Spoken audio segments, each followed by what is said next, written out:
orang yang banyak berhalusinasi. Mungkin sampai dia itu tidak mau bersahabat dengan alam, tidak mau membaca dengan keadaan alam, sehingga sampai mati pun jasad alam itu tidak mau menerima jasad seseorang itu.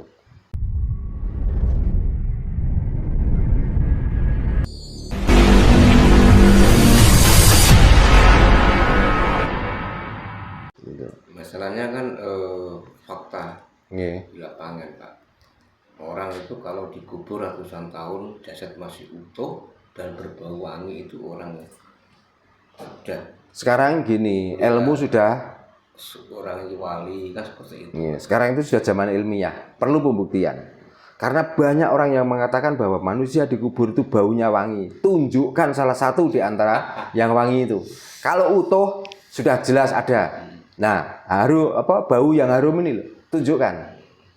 Kalau berani, siapapun orangnya, nggak apa-apa. Ini untuk pembuktian dan supaya orang itu terus menganut dengan ajaran mereka. Nggak apa-apa. Ini loh buktinya. Biar nggak keblinger, Pak. Nah, begitu loh. Berarti kalau ada contoh, oh iya ya ternyata melakukan seperti ini, mati pun harum.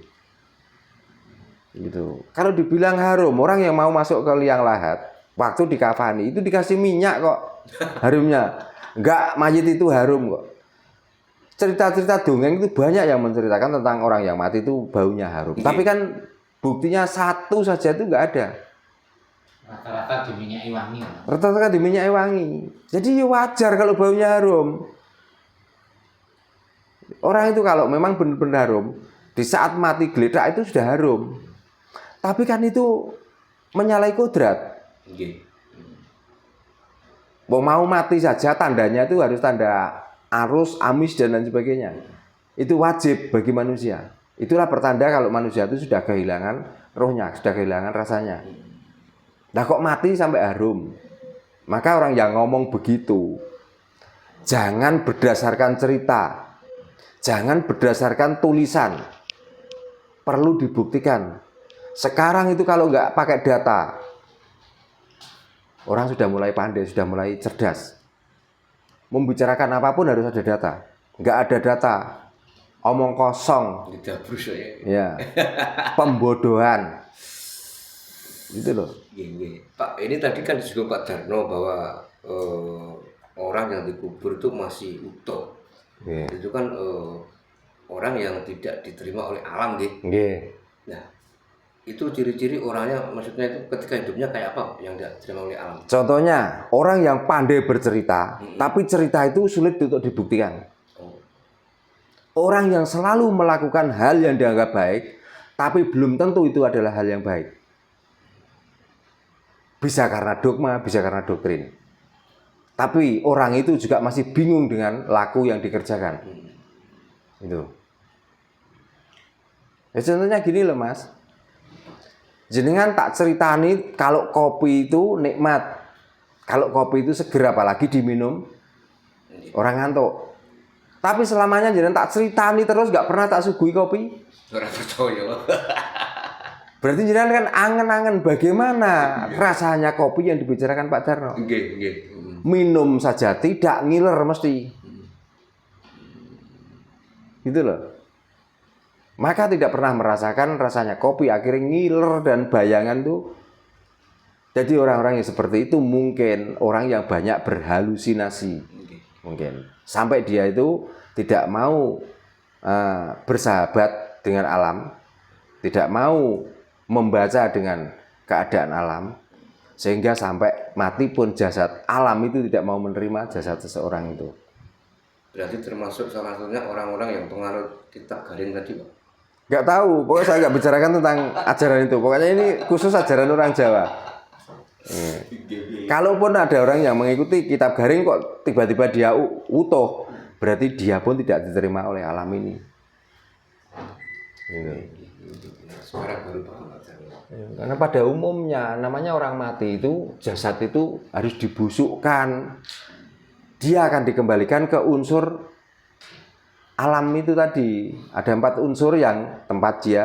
Jadi sesuai dengan ajaran agama inna lillahi wa inna ilaihi. Itu artinya kita tuh akan kembali dari unsur yang menjadi jasad ini. Karena jasad ini wadahnya roh. Nggih. Itu di dalam jasad itu ada sukma, di dalam sukma itu ada nyawa. Gitu loh. Ya, sekarang kan jelas Pak. Jadi ini tuh wadak, makanya wadak itu tetap harus innalillahi wa inna ilaihi rajiun. Harus asalnya dari mana dan akan kembali ke sana. Itu yang benar. Kok utuh? Makanya kita itu Perlu dipertanyakan. perlu dipertanyakan. Jangan-jangan alam itu tidak mau menerima jasad seseorang itu. Karena dia sudah mengingkari alam. Gitu. Ada yang mengatakan bahkan sampai alam pun melindungi supaya orang itu tidak hancur. Lalu kapan kembalinya ke innalillahi wa inna ilaihi rajiun? Kira-kira kalau dia utuh. Berarti dia kan sudah gak dibutuhkan alam lagi, tidak dibutuhkan zatnya untuk kembali hidup lagi. Nggih. Alam saja tidak mau menerima. Ayo. Iya, Pak. Sekarang baru jelas Pak sekarang. Pak, ini ada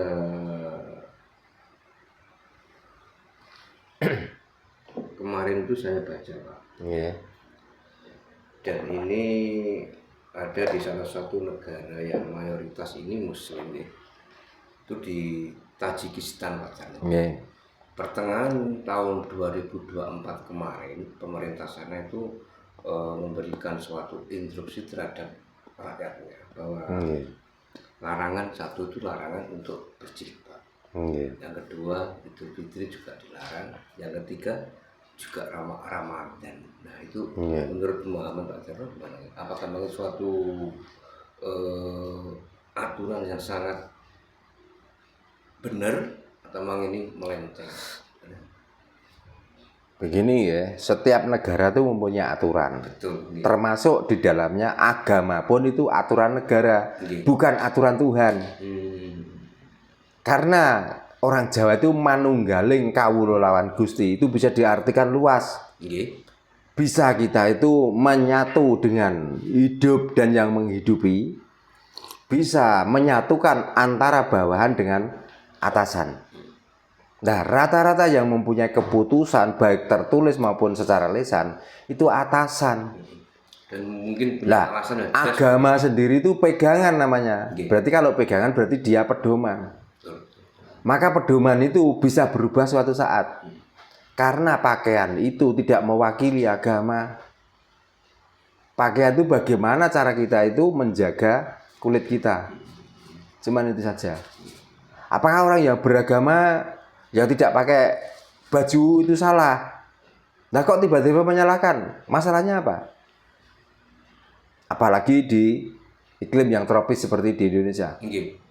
Coba, kita itu ada musim dingin, ada musim panas, ada musim ongkep, campur baur. Nah kita kan harus bisa menyesuaikan.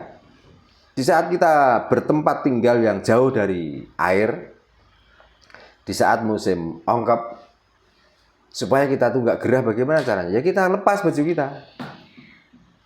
Karena di negara-negara yang melahirkan agama itu kebanyakan di cuaca yang panas, yang ekstrim.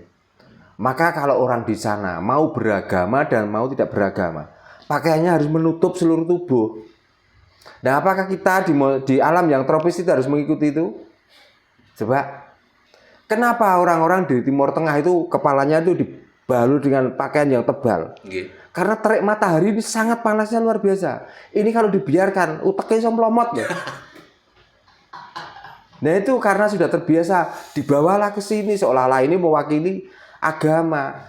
Alamnya beda dul. Seolah-olah atribut Pak tuh ya. Ya, dengan menutup kaki, artinya kita tuh menutup aurat.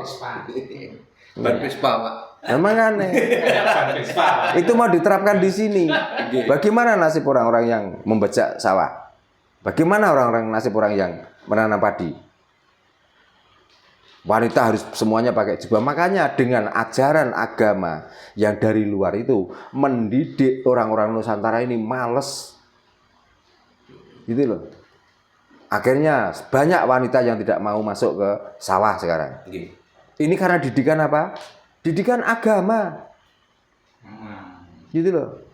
Banyak anak-anak muda sekarang yang sudah tidak mau bercocok tanam, tidak mau bertani. Karena apa? Di saat kita remaja itu sudah mulai disuruh untuk mempelajari bahasa orang asing dan tidak diajarkan untuk mengetahui sejarah-sejarah luhur, tapi sejarah-sejarah orang asing harus kamu pelajari supaya kamu nanti menjadi orang yang berilmu. Pertanyaannya ilmu belegedes toh.